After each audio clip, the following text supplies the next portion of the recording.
and now, again, a new staff person. So I'd like to take this moment to introduce to you the people that have made this program happen and who are in the process of really rebirthing and re-energizing the Wisconsin Network for Peace and Justice. So I'm going to start out with, and I can't see, maybe I can see everybody on the screen. Yeah, I guess not everybody's here yet, but we'll start with who's here, and maybe those that aren't will join in. I'll start with Jerry Folk, one of our board members. I know Jerry's a longtime peace activist. He's the leader with the Wisconsin, well, you'll hear about Jerry. He's maybe, are you presenting on the Interfaith Peace Working Group, Jerry? Yes. No, Jane is. All right, so Jane and I, yeah. Both of you, great. Yeah.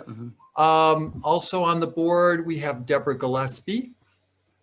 Deborah is the founder of Mothers Against Gun Violence, and she also is on staff with the Wisconsin Anti-Violence Effort, WAVE. Who else do we have? We have Charlie Uphoff. Charlie's no stranger to the peace and justice community in the Madison area. Charlie is also the person who financed the Vote Mobile, now turned into the Unity Mobile, and you'll hear a little bit more about that later. But Charlie's involved in many groups, and he serves as the treasurer of the Wisconsin Network for Peace and Justice. Also, are there any other board members on this call yet? I don't see any. Well, we have our most amazing volunteer, Vicki Berenson, who has almost single-handedly, no, not single-handedly, that's wrong, but she's led the team in a tremendous way. I really think she's kind of the real board chair and the real staff coordinator and personnel committee and lead and everything. So Vicki's done an amazing job, and she's passing the torch off to our new staff person, Sarah Hinckley. And Sarah's up there, yep. And Sarah's got a long history of working, I think primarily, and Sarah, maybe you can fill me in if I'm wrong or add more, but Sarah's done a lot of anti-racist work with white folks and with children, with families. And I've known her through that venue, and I'm so excited that she's joining WNPJ as our one and only staff person, part-time, but hopefully that will grow. And then, of course, working also as a former director and kind of the institutional soul of WNPJ in a lot of ways, Judy Miner, who no longer has her camera on, but Judy, there you are, driving in La Crosse. La Crosse. Judy has been involved with the network for a long time. She was paid staff for many years, and then has now been serving as a volunteer and doing action alerts in the newsletter and helping Vicki in many ways. She's doing fine. Who else? I don't see Mary Kay yet. She's not here. Maybe. Tynetta's here. Oh, Tynetta, of course. Tynetta is one of our newest board members. Tynetta emceed our event last night, did a beautiful job. Tynetta is a community organizer in Milwaukee. She works with Souls, Solomon's Outreach, Urban Outreach, I'm sorry, Solomon's Outreach, no, Solomon's Outreach, Urban Learning Sessions, and Learning Sessions. I'll get it yet, Tynetta. Anyway, Tynetta has become a very dear friend of mine and does a lot of great work in the Milwaukee community, and we're so happy to have her on the board of WNPJ. So like as I said, Mary Kay Baum is not in the room yet that I can see. So she's also, most of you know that name, longtime activist for peace, justice, indigenous solidarity movements, and just Central America. She was the director of Madison Urban Ministry for many years, been in elected positions, ran for mayor of Madison.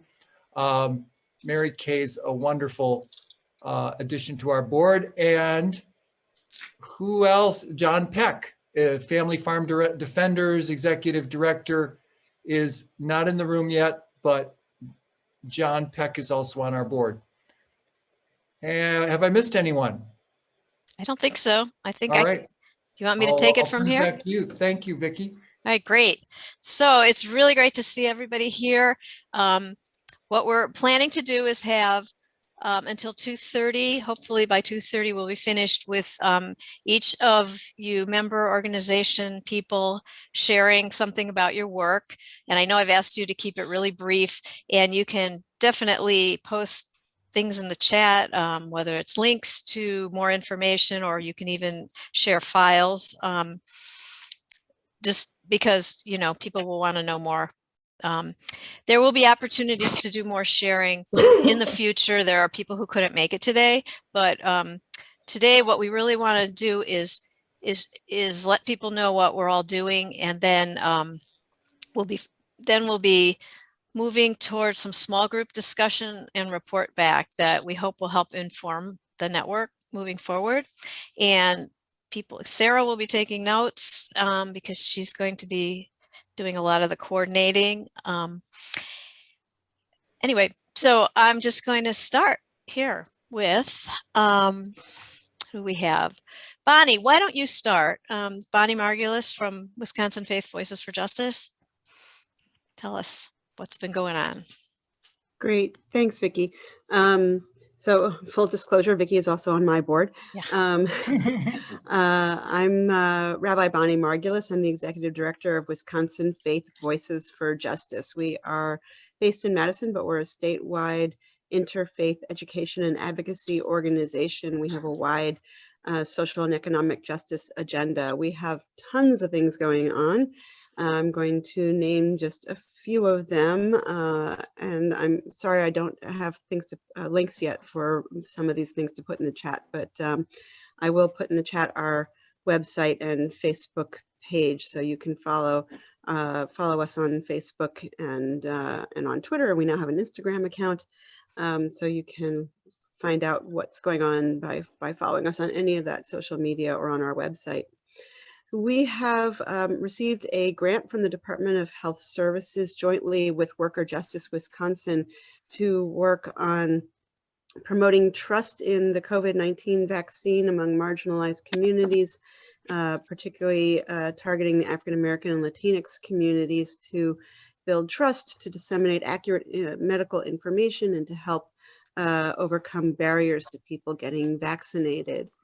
We run the Dane Sanctuary Coalition, which is a coalition of 21 different congregations and about 8 different nonprofits that work on immigrant rights and immigrant justice, and that are prepared to house somebody in sanctuary who is in imminent risk for deportation.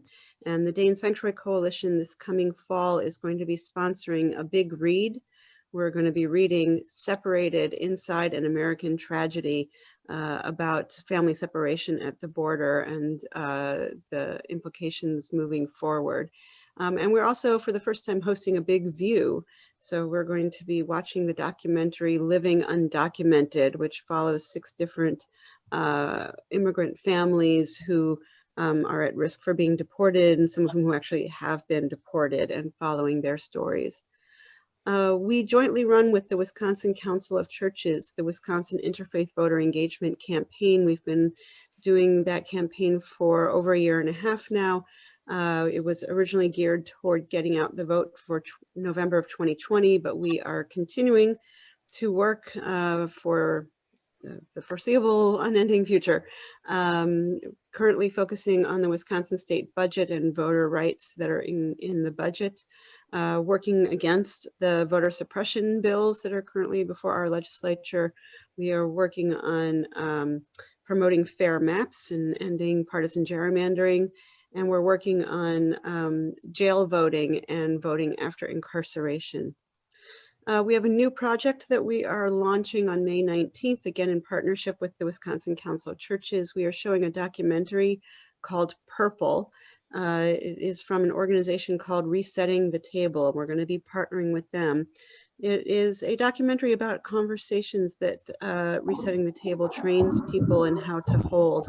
And the idea is to cross political divides. So it is Purple because they met with folks in the driftless area, which is one of the most purple parts of the state. They met with people who are on the right who are red, and they met with people on the left who are blue, and so together they made purple. And the conversation is on the level of looking at people's values. So let's get beyond the policy debates, let's get beyond partisan politics, and let's talk about our values and see if we can find some shared values and find a way to build understanding and empathy for each other. So we're going to be showing that documentary and hope that we're going to inspire some of our clergy and congregations to start having these conversations, both within their congregations and among and between different congregations, and hoping that we can build some projects across the state from there, using the documentary as kind of a jumping off point. We are getting more and more involved in racial justice work. We are working with our Dignity at Work Coalition to do some racial justice training. We've been doing that since December, and it will continue through September, and hope that it will help us to inform our work through a racial justice lens. We are going to be also doing some racial justice training with our interfaith clergy groups in Madison and Milwaukee and in the rest of the state. So we, again, can build some common understanding of what racial justice means as we look toward the future and what our interfaith clergy groups are going to be focusing on in our different communities. Our interfaith clergy group is also going to be launching a program of doing interfaith text study and seeing how that's going to work. And we're looking in our Dane County clergy group to do an interfaith service to kick off Pride Weekend in August in partnership with Outreach. Wisconsin Faith Voices for Justice is having our annual celebration on June 10th at 7 o'clock. It's going to be a virtual celebration on Zoom and live on our Facebook page. We hope that you'll all be able to join us. Again, follow us on Facebook to learn more when that information is up and ready. We are going to be hearing from Angela Fitzgerald from PBS about her series, Why Race Matters. She's going to be our keynote speaker, and we are presenting our Voices for Justice Award to Professor Patty Lowe, who is an emeritus professor at UW-Madison and is currently teaching at Northwestern. She is a professor, an activist, a journalist, an author. She's a member of the Ojibwe tribe and has written extensively on Native Americans in Wisconsin. And we're also going to be presenting a dance by Lee Chao Ping, who is Sally Baines Professor of Dance and Vilas Research Professor at UW-Madison Dance Department and the Artistic Director for Lee Chao Ping Dance. And she is going to be presenting a dance on the theme of combating anti-Asian hate. Our Dignity at Work Coalition, which is a coalition of faith groups and labor organizations and direct service organizations and advocacy organizations who come together to work on issues that lead to dignified work that helps us to sustain our families. We've identified 6 priorities for the coming year: paid sick leave, a repeal of SB 23, which is the law that takes away local control over things like being able to offer a higher minimum wage, paid sick leave, paid family leave. I'm almost done, Vicki. So we're going to work toward repealing that law. We are working on creating a rebuttable presumption that if you got COVID, that you got it at work and therefore qualify for workman's comp. We are advocating with the governor's office to use the American Rescue Plan funds to set up a fund for COVID relief for gig and undocumented workers who are left out of all of the COVID relief packages, and a fund to provide some kind of unemployment insurance for undocumented workers who don't qualify for federal unemployment insurance. And we're continuing to advocate, along with Bastilla Frontera, for a legal driver's license for all. So that's just a few of the things that we're working on this year. Wow. That's wonderful. Just a few. So people can go to the website. You don't have to be a congregation to be involved in this work, right?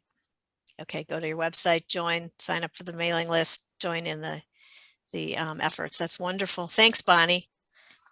I'm going to move on to, how about Alicia? Would you like to share? Hi, yeah, I'm Alicia. I am the Assistant Director at Chrysalis we are a local nonprofit in Madison, Wisconsin. And from my understanding, we used to be a part of this group and then we weren't. And now we are again. We're a brand new member. Yay. So we have been around for 40 years. Chrysalis believes that work is a valuable part of mental health and substance use recovery. So that's the main focus of what we do. We support people with significant mental health and substance use challenges to find work in the community, paid positions that are, you know, out in the community just like everyone else. So that's really like the core of our mission. But I would say like what goes with that is we cannot do our work without being anti-stigma.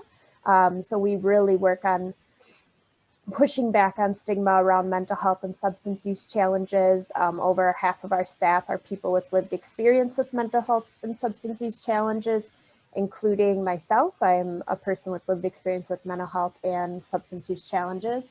And we do a lot of peer support work. So peer supports are certified peer specialists in the state of Wisconsin that can provide services under Medicaid based on their own recovery. So they provide hope, they provide navigation through the system, and most importantly, they provide like some anti-self-stigma work and push against maybe some of the more clinical settings that we're working in.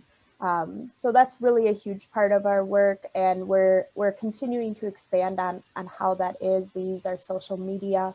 We are working right now on an op-ed letter about how peer support needs to be in, you know, all settings that mental health is part of, and substance use, but done with intention and integrity rather than tokenization.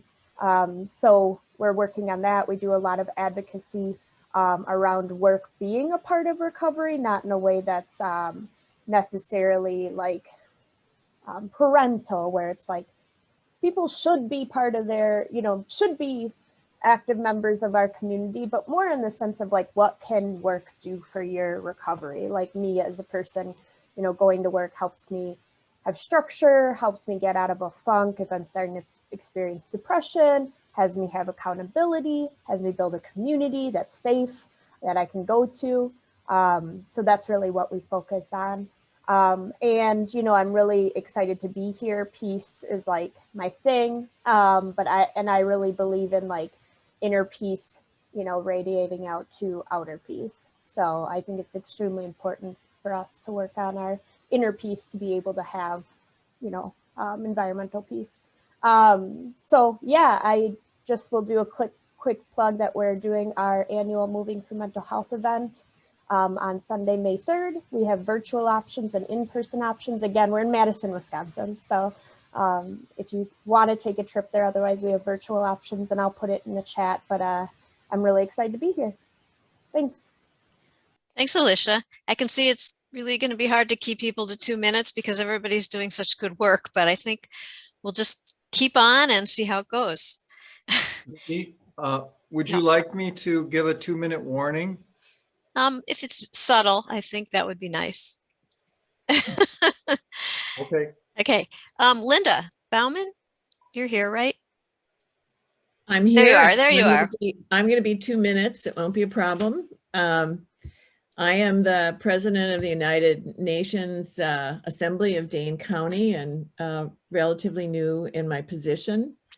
I would say that one of our more exciting activities, and I just put the web link on the chat, is one of our members attended the convention on CEDAW, which stands for the Committee on the Elimination of All Forms of Discrimination Against Women. And it's a United Nations initiative. And she just attended virtually a 3-day conference at the United Nations.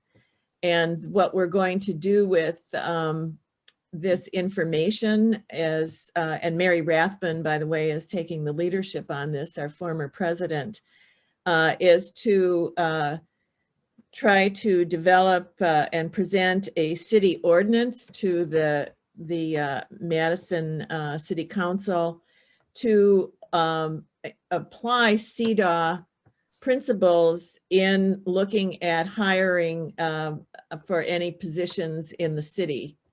And that's looking at equity in salary, opportunity. I mean, I put the link down so that you could check. And the other thing I'm going to put down is our website. And one of the things that we're doing now is to really work on website development and create more vibrant linkages. And we're in the process of hiring a new staff to do some of that work. That's all I have to say right now, I think. Thanks, Linda. That sounds good. Let's see, what do we have? We have anybody from groundwork here yet? Okay. Mike, no, Mike's not here either. Echo Valley Hope, Dina, do you want me to just play the video or would you like to speak? Well, I just want to say, first off, it seems like every time I go to video, I lose you guys. So, Oh, okay. welcome to the rural world. So I'm glad I did send a video along, and Okay. I just want to say, anyway, it looks like I'm unstable, according to. Yeah, you are unstable. Why don't I just play the Okay, video, the short video that you sent, and I'll share it with people, Yeah, and then you that's can great. just. We know that this is Dina. Yep.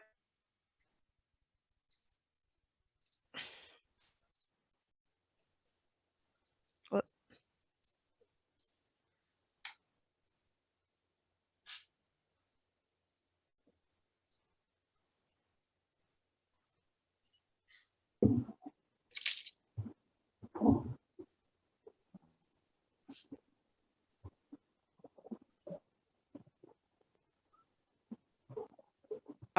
Vicky.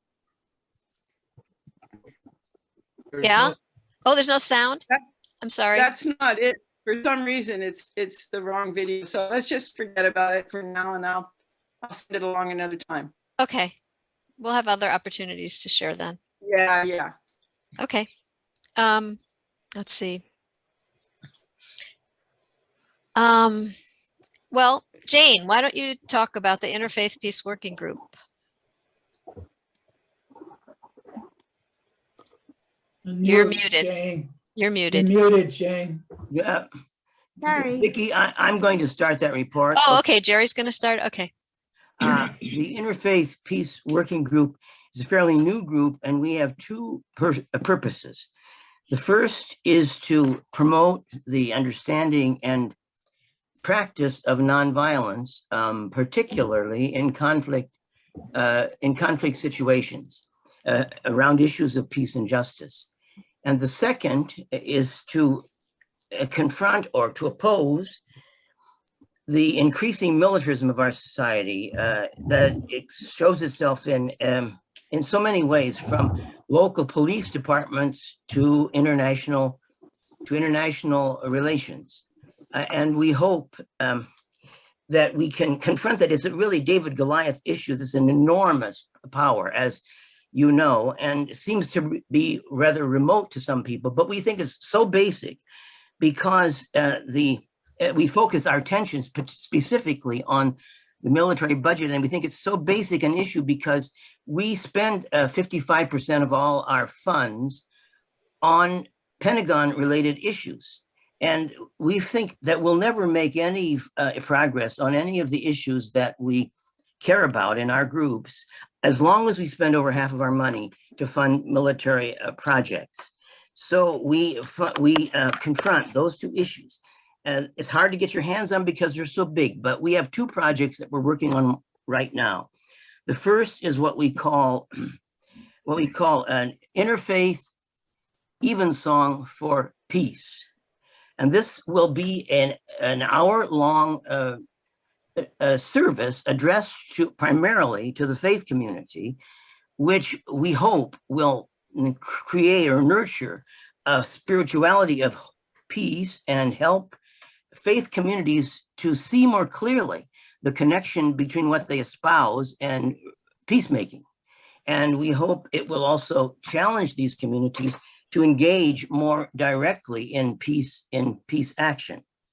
The first of these services will be on the 27th of May, and this will be Zoomed from First Congregational Church and will be available throughout the state of Wisconsin.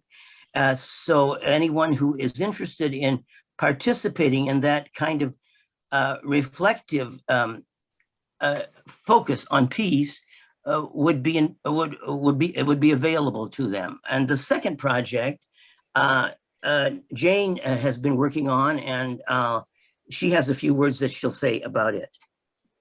Yes, the second project we call the postcard campaign of resistance against the F-35s. As we all know, the F-35s, with its ability to pollute the air, the water, and to pose a nuclear threat, is really going to affect all the people of Wisconsin, not just Madison and Dane County. And so we have a logo here. The F-35s won't let us thrive.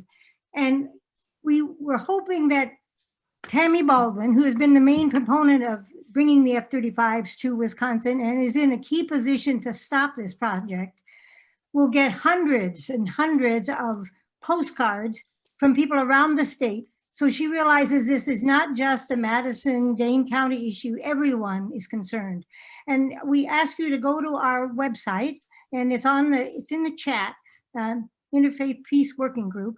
And there you'll find information about the F-35s. You'll find links to other groups very actively involved in this resistance with us. And then you'll find a number of ways you can get involved in sending this message and these postcards.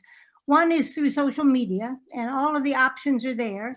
And then there's also our email address, so that if you would like to have packets of postcards sent to you, that you can send us your name, your address, and we will mail them immediately. And when you run out, we'll mail you more. They're addressed to all of her 6 offices. And the one side is, the slogan that I showed you. The back side is an address, but then plenty of room for people to write down their concerns. And we're hoping as summer comes and our lives open up a bit, that people will take these postcards to farmers markets or to county fairs or faith community gatherings, or just hanging out with friends and family, and send them to Tammy. So thank you very much. We hope you get involved with us. This is a very key issue, and we're really at a crossroads. So thank you. And I want to express my thanks that the network is up and running again. I think we all become stronger when we work together. Thank you. All right. Thank you. I see, let's see, Tom, well, this is just a nice segue into the Safe Skies Clean Water Wisconsin. Tom, do you want to speak to that? Sure. Introduce yourself. Yeah, I'm Tom Boswell, and I'm a key organizer with the Safe Skies Clean Water Coalition, which was formed a little over 2 years ago. And I'll ask Vicki if she can put our website address in the chat, because Vicki's been a key leader with us too since the beginning.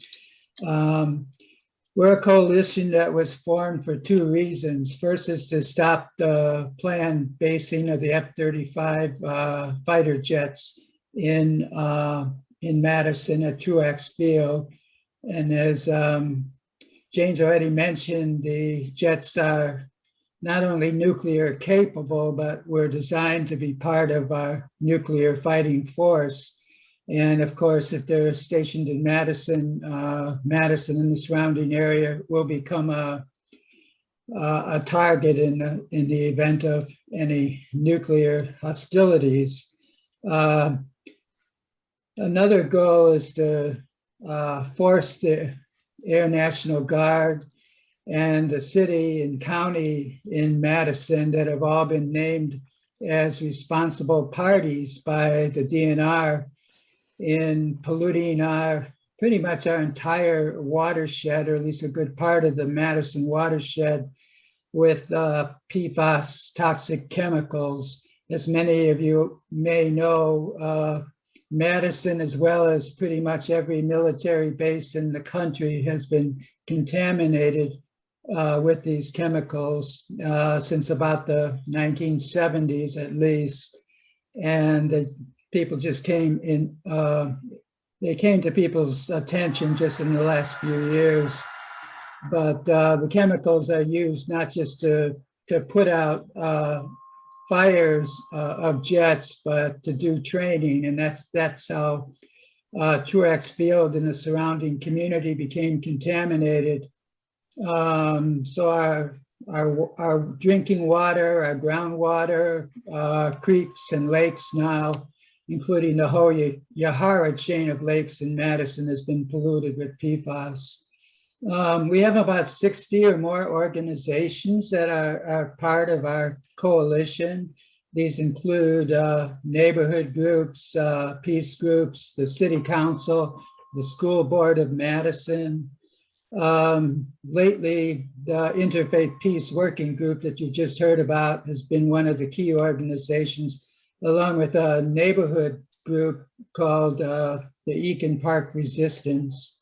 Our key campaigns right now is to get the county board in Madison to pass a resolution against the basing of the F-35s, and also in favor of taking steps to clean up the water contamination.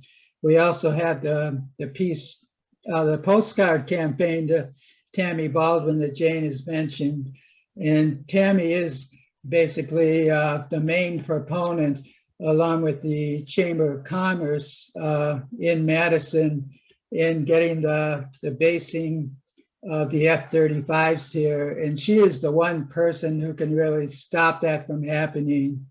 Another group that's been working with us lately is Peace Action Wisconsin, and we had a forum with them a couple of weeks ago now, and we brought in a former Air Force colonel who's been fighting F-35 jets in Burlington, Vermont.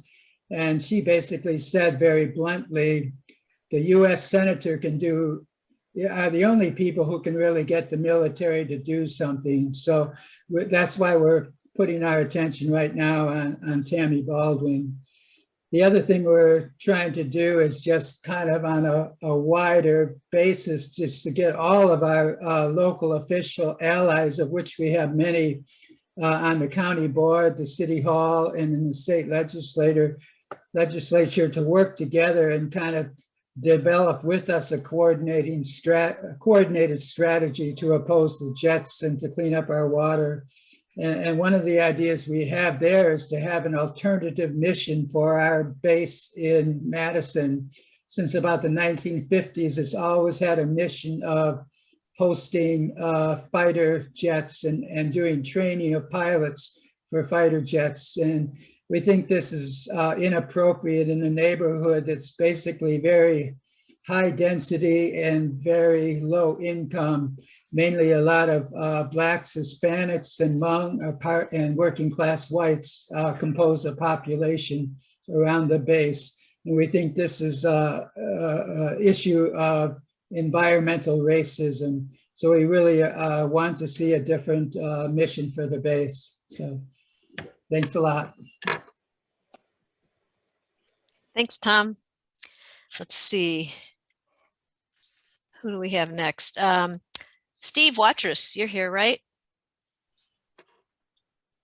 I am here. And I'm glad to go next. Go for it. My name's Steve Watrous. I live in Milwaukee, Wisconsin. I'm the president of the United Nations Association chapter here, and I've been so for about 5 years. People are working so hard on these things. I hate to do this, but I'm going to challenge you to do more. Here's the thing. Our president, which many people worked hard to get into office, has proposed raising the defense budget amazingly over the last Trump budget. And so, for example, there was an emergency national meeting on Wednesday to talk about strategy for this, and some things worked out. Here's the thing. There were several people from Milwaukee on that call, I think 4, but nobody from Madison. And Code Pink in particular, which was involved in that one, and they have a weekly series too that ends up in sort of mass phone calling to Congress people on some peace issue.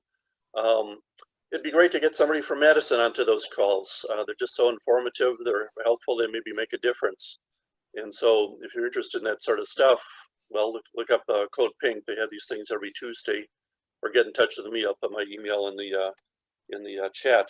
So back to our chapter, we're involved with this through the End the Wars Coalition. That's wars with a capital S at the end. That includes a lot of groups around Milwaukee, including the FCNL, the Green Party, and some others. And we've been working really hard on trying to get Gwen Moore to commit to never voting for a defense budget that is not a 10% cut from the last Trump budget.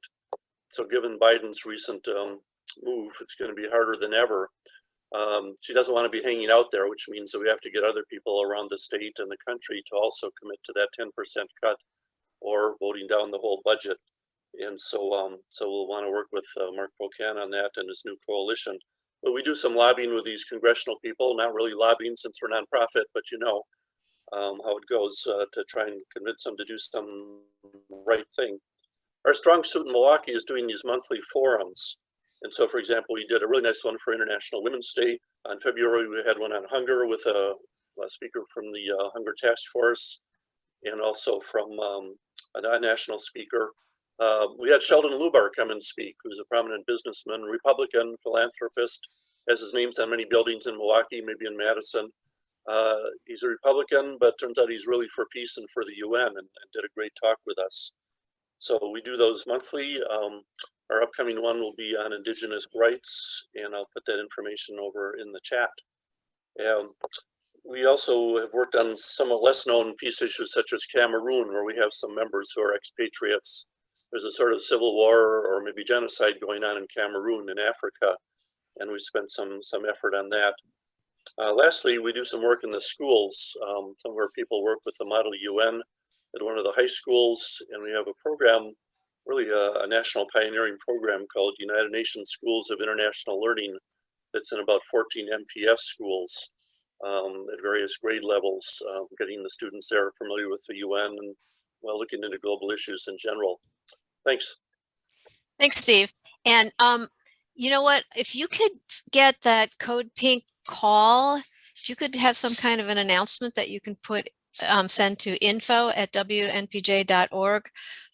We can include it in our news and alerts. I think there might be people who would join if they knew when it was and stuff like that. Okay, and it's just generally for everybody. I think some of you already do that. You send your news and announcements and action alerts to info@WNPJ.org. Please keep doing that, and we keep sending them out. And you can encourage people who are in your purview to sign up for the news and alerts as well. So great. So Forrest Jenke, am I saying that right? You're here. Yeah. Hey. Say where you're from. Everybody, am I coming? Okay. Yep. Yep, we can hear you. So I've had my video off here a little while because I'm also in very rural Wisconsin, here in Crawford County, where the internet is not so good. So sometimes I lose you, but great to be here. I'm the program coordinator for Crawford Stewardship Project, working here in the driftless area, Southwest Wisconsin. We've been working with Crawford, Vernon, and Richland counties to do 800 or so well tests last fall and this spring, because that's some information that's very important and very lacking out here in rural Wisconsin. We've also been doing a lot of karst and hydrogeological education to talk about the sinkholes and the springs and the caves and the very complicated geology that we have here that makes this area so special and so susceptible to any sort of potentially polluting industry or extractive industries. So we're working on industrial agriculture issues, asking the Department of Natural Resources for an environmental impact statement on the Roth feeder pig hog CAFO proposal, which would expand our one and only current CAFO in Crawford County significantly in making it the largest hog CAFO in the state in a very sensitive area. We're doing water quality monitoring in this area in collaboration with the Department of Natural Resources Water Action Volunteers Program, although they've been cutting back from that program and support on a lot of fronts. Unfortunately, our wonderful DNR is really struggling still. Hasn't really recovered since the last administration. And we're doing extra education on the karst front because this year, I don't know if y'all know, is the International Year of Caves and Karst. So doing a little extra focusing on that really important information about the ground that we stand on and the aquifers that we drink out of. And happy to be here as a part of this coalition always. And really happy to support all the peace work and environmental justice work, racial justice work. We've been supporting an organization called 40 Acres and a Mule. We gave them 10% of all donations we made last year. They've been looking for land in the area to start a model farm to promote Black foodways and integrate that into the local food system. This area has been a real pioneer in a lot of sustainable regenerative agriculture for a long time. So happy to be here and collaborate, and really great to hear all the wonderful things everybody else is doing. So thanks. Check. Thank you, Forrest. Al Geddix, you're here? Yes? I'm here. Okay. Your turn. I'm with the Al Geddix, Wisconsin Resources Protection Council in La Crosse. We're a statewide environmental organization that does education and organizing around the dangers of metallic sulfide mining. Our present focus is on the Back 40 project, which is the metallic sulfide mine on the Michigan-Wisconsin border, right next to the Menominee River, about 50 yards from the Menominee River. And the groups that we're working with are the Menominee Indian Tribe of Wisconsin, which has its historic village site at the perimeter of the proposed mine in Michigan. And the discharge point of the Menominee River in Green Bay is the origin story of the Menominee tribe. So the people that are opposing the mine are the Menominee Indian Tribe of Wisconsin, which used to have its settlement in the Upper Peninsula in Michigan. Now they are in Wisconsin. And the other group is the Coalition to Save the Menominee River, which is advocating for the greater involvement of the downstream communities in Wisconsin, which would be the discharge points for the proposed mine waste that would come out of the mine. In the last several months, since January, this coalition and the Menominee tribe has overturned the wetland permit because the state of Michigan failed to do its responsibility in obeying the Clean Water Act. They issued a permit which was in violation of the Clean Water Act, and a judge just overturned that wetland permit. And because that wetland permit was overturned, and the information that was presented in the court case that overturned the permit is relevant to another mining permit, now the mining permit itself, which is one of 4 major permits that are needed before the mine can begin, is now open for a rebuttal by the Menominee Indian Tribe of Wisconsin. So the whole legal framework of the mine permitting process has been essentially thrown into disarray by the combined efforts of the Menominee Indian Tribe and the Coalition to Save the Menominee River. I'll stop there, and people have questions. I'll put the Coalition's website and the Protection Council's website in the chat. Thanks. Thanks much. I'm going in order of when people signed up, so I'm not favoring anyone over anyone else, but I see Alfred Meyer. You are here and you are next. I am. Thank you, Vicki. I'm Alfred Meyer. I'm a member and volunteer with Physicians for Social Responsibility Wisconsin. It's an organization which I was the executive director of from 2001 to 2007, during which time I became involved with the network and chaired the network from 2003 to 2007. It's a distinct pleasure to be in this meeting with so many old friends and with so many people who I want to become new friends with. And also I just want to compliment everybody for maintaining the network. That I think it's played important roles in the past, and it can do so now and going forward into the future. So it's a deep pleasure to be able to be at this meeting. What I want to do is very quickly tell you about just one project which Physicians PSR Wisconsin is working on. I don't know if you know that the 2 reactors at Point Beach Nuclear Power Plant are in the process of being relicensed by the Nuclear Regulatory Commission. Now, this is a rubber stamp kangaroo court kind of scenario. A mere 100% of all such license applications ever presented have been approved. So for us to decide we're going to do something about it, it's a bit of a Sisyphean task, but we felt that to be silent about the dangers we see would be complicit with the terrible conditions that exist at this site. So very briefly, nuclear power is not clean, it's not green, it's not renewable, it's a grave danger. And furthermore, and I can give you references that prove this by much more distinguished people than myself, nuclear power is the fundamental enabler for nuclear weapons. It can't do really anything about climate change, but they have to put this cover story on it to make it look like it's a good thing. So don't fall for it. It's for nuclear weapons.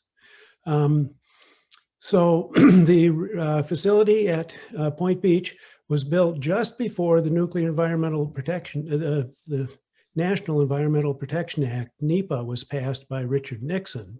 So they built it without cooling towers, which means they suck over 900 million gallons of water from Lake Michigan each day to run through that plant once to cool the nuclear fission reaction. This kills huge numbers of fish and larvae, sucking in such vast volumes of water, dumps heat back into the lake. It's really a bad deal for the lake. So, and the state has jurisdiction over water use. So we're really trying to push the Attorney General and the DNR to take action on this. If anybody has connections with either of those 2 organizations, tell them to get on the stick. But so what we've sued to intervene officially in the relicensing. Like I say, it's a kangaroo court. I mean, the hoops you have to jump through are unimaginable almost. But the other part of our effort is to create a court of public opinion. We want other people in the state to realize that the current situation is bad. We shouldn't be talking about extending the license. We should be talking about shutting the thing down now. It's dangerous. It has, unit number 2 has the most embrittled, which is metallurgically weakened reactor pressure vessels in the country. Under certain conditions that could crack like, shatter like glass. And we'd have a Chernobyl. You know, tomorrow's the 35th anniversary of Chernobyl. That could be here in Point Beach. We don't know what to do with the waste. And it's, of course, the lake went from 2013 to from a record low to a record high in 2020. We see climate change with different storms and waves and all sorts of weather. There's wave, you know, the high level nuclear waste is stored right on the edge of Lake Michigan. Lastly, I'll finish by saying that it's also economically unjust when there was a whole story from 2007 when the plant was sold, which means there's a power purchase agreement, which means ratepayers are paying almost twice the going rate of electricity currently. And this rate of electricity will go up about 4 times more over the next 10 years. So they're getting penalized to keep this old dangerous thing running. They want to extend it for another 20 years. Meanwhile, I'll point out that Alliant Energy a couple of weeks ago announced that they're going to build about the same capacity as Point Beach has in solar, and it'll be ready in 2 years. We'll still be in court, hopefully, arguing about this. We can get rid of the things. So anyway, please go to psr-wisconsin.org. I'll put it in the chat. There's you sign up for an email alert list. Contact us if you want to join us. It's really an important thing, and I think we need to raise the specter that this money needs to go not into the pockets of these nuclear profiteers, but it needs to go into solar and renewable and a future coming for all of us. Thank you. Thank you all so much for your work.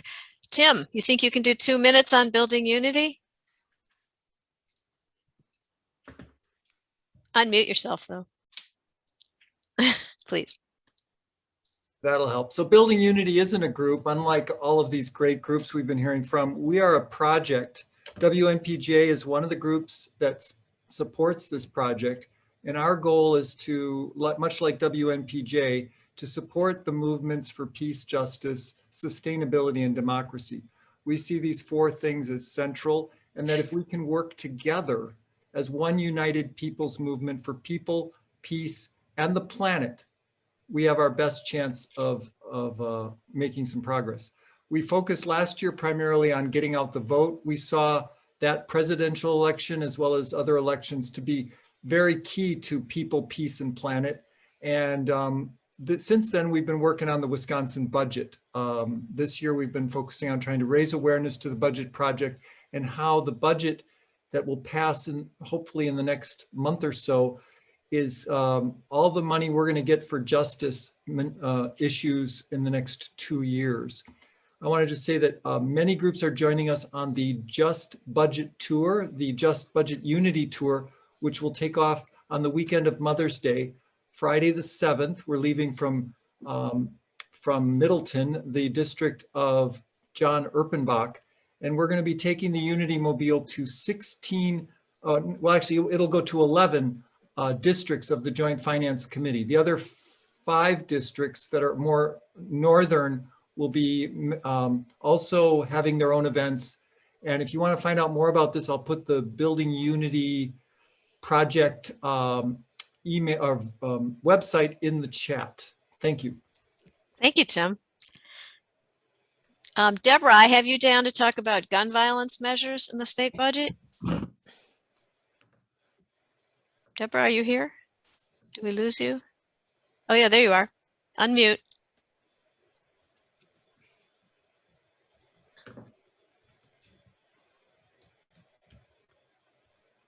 Unmute and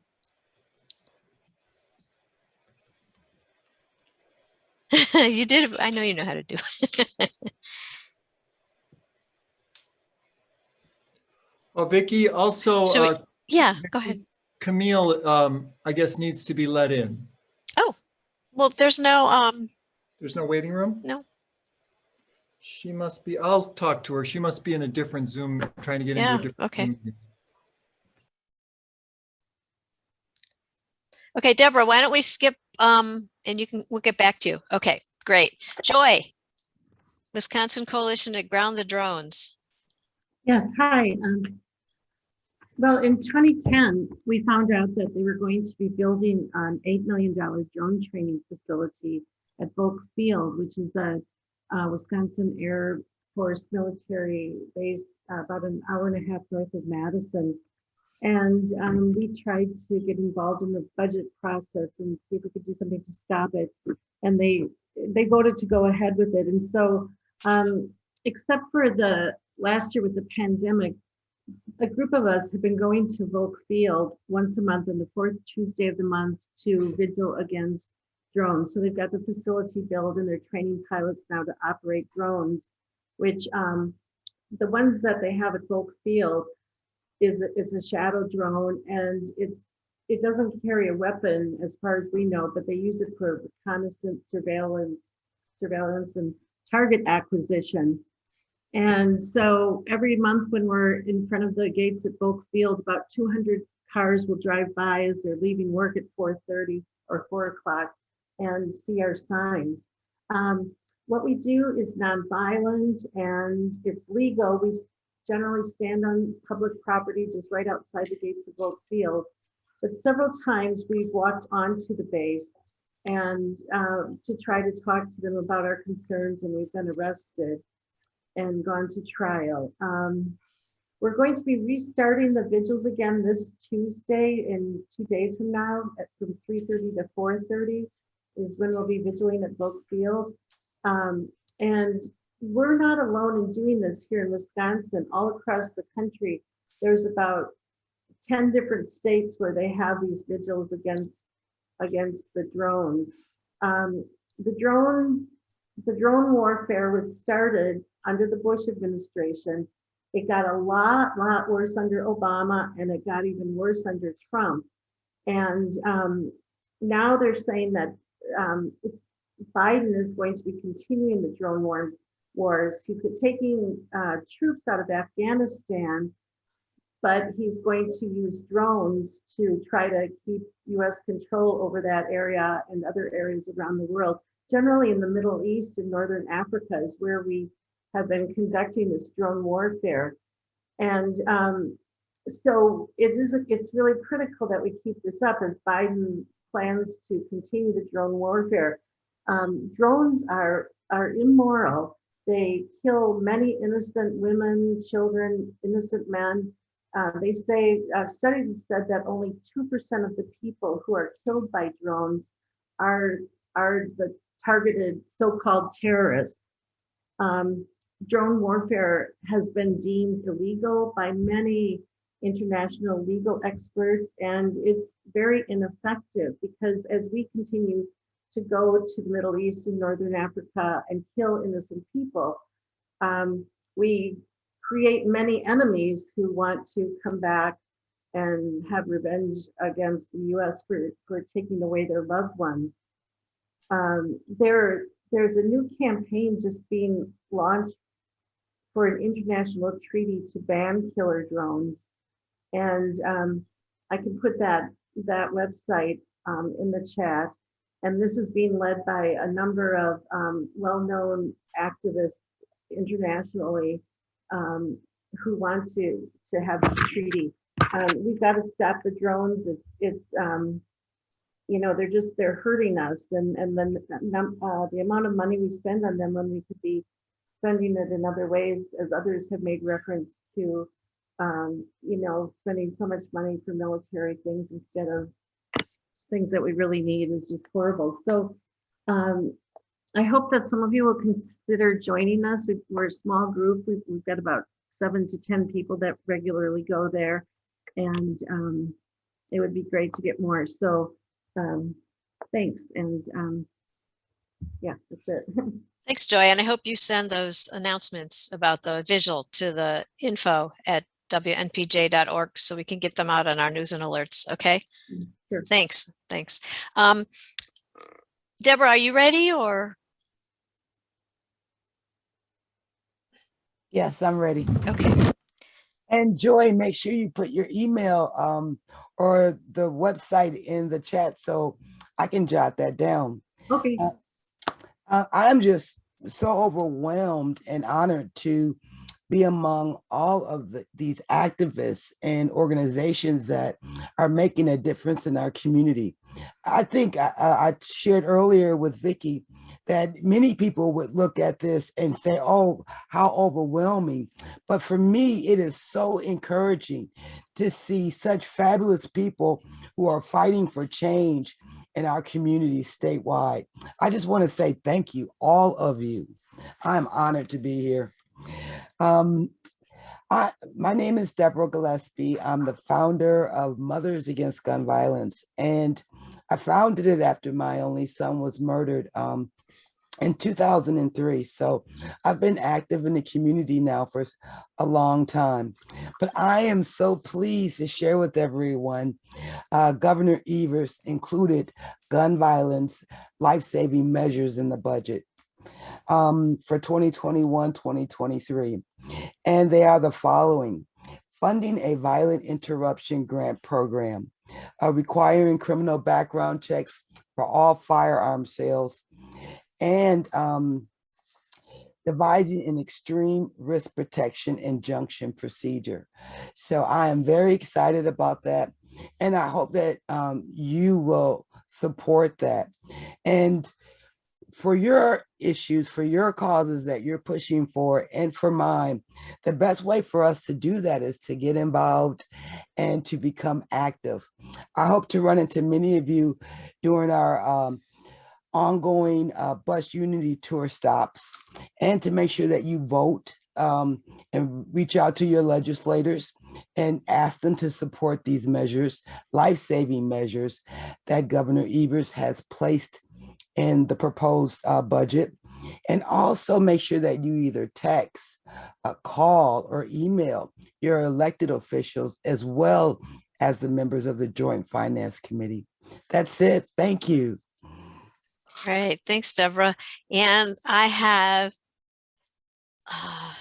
Bonnie, did you want to talk about the Raging Grannies at all? I would like to just briefly, you Okay. got to hear from us yesterday. The Grannies are a group of old women. We dress up outrageously to attract attention, and we put new words to old songs. You can go to our website, Raging Grannies of Madison. We have over 100 songs and on almost every topic of peace and justice, sustainability, the gamut. I think that we're happy to be invited anywhere in the state. We'll come sing for your events. We normally sing every other Saturday at the farmers market, although that's been in hiatus. And I think that music is critically important. And I also just want to say one thing. I've been involved with the network for over 25 years, and I'm so delighted to be able to be co-facilitator with Joy now, with the Wisconsin Coalition Against, or to Ground the Drones. And I'm proud that I served 5 days in the Juneau County Jail because I refused to pay a fine for trespassing in an open house. But what I really want to say is that I find WNPJ and the work we are all doing to be very hopeful. And Augustine has a great quote. He says, hope has two beautiful daughters, anger and courage. Anger at what's wrong and needs to be changed, and courage to make that change. And so it's really important for all of us to encourage each other in the work we're doing. And so I think, this is a really good time for us to hear and to support one another. Thank you. Thanks, Bonnie. So I don't have anybody else on the schedule who said they wanted to share, but I see there are a few more people here that haven't spoken. And would you please, yeah, Maureen, you want to, okay, you did want to share? I do too, Vicki, for Vets for Peace. Okay, great. Go for it then. Maureen, why don't you start? Okay, I'm Maureen McDonald, also known as Sister Mo, and I'm representing a group called USA today. We're a member group. We're a very small group, but the members are very active in a lot of organizations that I just heard about the updates on just now. So we're very happy to be part of that. The group is really involved in two things. One is based on the national study that the Pax Christi USA has been doing of nonviolence and just peace. And that has included 5 national sessions with hundreds of people from across the country, and then small group discussions. And we've also had a local group of 4 of us who have been meeting on the alternate weeks to study nonviolence. We've used an excellent book called Advancing Nonviolence and Just Peace that was published by Pax Christi USA. I have learned a lot from that book, and if you're really interested in nonviolence, it's an excellent resource. That same group is going to be starting a thing called, again, a 5-week study called Birth of a Movement, Black Lives Matter and the Catholic Church. The study, the organization itself is a Catholic organization, but it's got a wide reach, I would say, that's far beyond the Catholic Church and Catholic members. So I think some of us are probably going to participate in the Black Lives Matter study also. And the other thing is that each of us who are members of Pax Christi have worked with other local groups, especially on anti-militarism. I'm an active member of IPWG that Jane and Jerry talked about, and climate change, anti-racism, and worker justice. Those are all issues that either I or other members of Pax Christi have been involved in. So thanks again for all the work that WNPJ is doing. I've been a member since the very beginning, and I highly regard it, and I'm so grateful to all of you. Thank you. Thank you. Judy, I think you'll need to unmute yourself because I muted you. There was noise. You're muted. You're muted, Judy. Okay, I'm on. There you go. Thank you everybody for being here. I would like to do one more reminder. I'm the info at WNPJ.org. So if you have an event or you have an action alert, send it to me by Sunday, and then I get it up on the website, and then Sarah will send that out in a very broad email. And so put that down there. Most of you I know, but there are a few new groups here, and you've been talking about your events. Give those to me tonight and I'll get them up on our website. I'm speaking this afternoon very briefly about Vets for Peace, Chapter 25 out of Madison. I'm an auxiliary member of that group, and they couldn't be here today, but I wanted to tell you, put on your calendars, May 31st, the Memorial Day event. Madison group here is known for putting up a memorial mile along the Old Brick Gardens Parkway. They're not going to do that this year because of COVID, but they are going to put up a very much smaller display right at that corner on Atwood Avenue by Old Brick Gardens. And you're welcome to stop by and sign a book and talk about peace with them. But the major event is going to be on the 31st. Norm Stockwell is working with David Giffey to put together a virtual film because we can't get into the that place that we normally go right there on Lake Mendota because of COVID. So it's going to be a great virtual event. They're putting together a film with some music, some scholarship stuff for high school students, and they'll be reading their essays. And we hope you can all come to that. And of course, that'll be up on the website. And I think that's all. Thank you, Judy. So is anybody else wanting to share? And if you are not, could you just introduce yourself? I think Gloria, you're the only one who hasn't spoken. So could you unmute yourself? And this is Mark Foreman. I'd like Mark, did we miss you? I'm so sorry. Yeah. Okay. You want me to go now or? What do you think, Gloria? Sure. Let Mark can go and then I'll introduce myself. Great. Okay, thank you very much. I'm so sorry. Okay, yeah, that's okay. During this pandemic year, Milwaukee Veterans for Peace Chapter 102 has worked to broaden its focus and support other organizations working for social justice. National Veterans for Peace launched a Peace at Home, Peace Abroad program several years ago to help people see the connection between domestic and foreign policy and how war and militarism negatively impact both. This organizing strategy is directly connected with the larger mission of ending war. During the last year, Milwaukee Veterans for Peace joined forces with the Milwaukee Area Labor Council and unions representing employees at the VA hospital to oppose privatization of veterans' health care, support their need to adequate protection during the pandemic, and protest harassment and anti-union activity by the Trump administration. We are supporting efforts by the African American Roundtable and Liberate Milwaukee to shift money from the Milwaukee Police and Sheriff's budget to fund community programs like housing and mental health, with limited success, I must say. It's a long-term effort and it will continue. We joined the National Lawyers Guild and others in prodding state government to prioritize incarcerated people for COVID-19 vaccinations, which was successful. We signed and circulated a letter and petition to climate change envoy John Kerry, a fellow veteran, urging the United States to address militarism in ongoing climate change talks, since it is a leading cause of global pollution. We regularly joined, supported, and promoted activities of Peace Action Wisconsin, with which we enjoy a close working relationship. We supported the work of the Wisconsin Coalition to Normalize Relations with Cuba.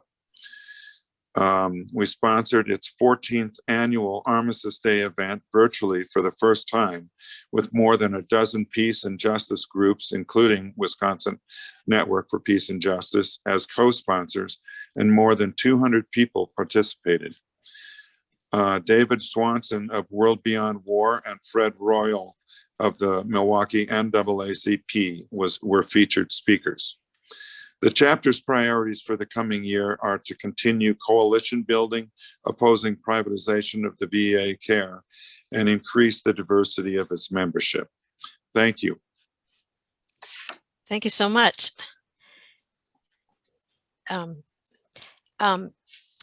Gloria, would you like to introduce yourself, please? I'm Gloria Carter. I'm the president of Church Women United here in Madison. Church Women United has a national group. We've been around since right after World War II. We have a state group and then we have a local group. We tend to work with other groups in our community. So, you know, Tim has been a speaker at one of our forums before and we've worked with him. Basically, well, our mission statement says that we are a racially, culturally, theologically inclusive Christian women's movement will celebrate unity and diversity and working for a world of peace and justice. So that's a pretty broad, you know, mission for us. But we have priorities. So like our priorities for this last year have been human rights, focusing on child education awareness, hunger and poverty, focusing on childhood poverty or childhood hunger, health and wellness, and then diversity and inclusiveness. And so we focused on ethnic equality, cultural inclusion. And we have forums so that we are informative, so that we can sometimes highlight groups in the community and what they're doing. We can have discussions about racism. This year, we've really been focusing a lot on mental health during the pandemic. So we've had, and we can also use our connections with the different women in the different churches to advocate. So we have advocated for different action, for different advocation or action in the legislature, what's going on in there, and just making our members aware of the other organizations and what their events are, so that we sometimes, I know Tim has sent us information a lot about some of their events, and so we tried to use our connections to advocate out there, and where we can, then we involve in progress. So at one point, for Open Doors for Refugees, we worked with that group to collect household goods so they could set up apartments for incoming refugees. So we try to see where we can fit in, where we can advocate for peace and justice, and what we can do in our community, wherever we can help. We kind of network and get our information out to our women and try to plug into all the rest of you and help get your information out. Thank you, Gloria. So now well, we have somebody here, a special person with us to lead us in a break. And, you know, if you need to get up and walk around a little bit, but we're going to have a 10-minute break. And Camille Mays is here. I don't know how much I need to introduce Camille. She's a well, I'll tell you, she's Vicki. Yeah. Deborah Deborah, do you want to introduce Deborah's Camille? going to introduce her. Yeah. Go for Sorry it. about that. Sorry. With pleasure. I love to introduce Camille. I am so excited that we have her here today. Camille Mays is the founder and co-director of Peace Garden Project Milwaukee. One of her main objectives is to provide trauma-informed care, healing to the community, organizers and others doing work in the community, especially those who have suffered from gun violence. She provides healing, wellness, and coping tools. Camille has 12 years of community organizing experience. She herself lost her son, Darnell, in November of 2019 to gun violence. Camille works closely with community members, elected officials, medical professionals, universities, grassroots organizers, and other community stakeholders in areas most impacted by gun violence. We are so grateful that Camille has added singing bowls to her collection of healing tools and that she has so generously offered to share them with us today. We invite you to mute your mics, turn off your cameras, and allow yourself to fully enjoy Camille's gift to this assembly. Camille will give us another performance during our next break in about an hour. With no further ado, Camille Mays. Hello, everybody.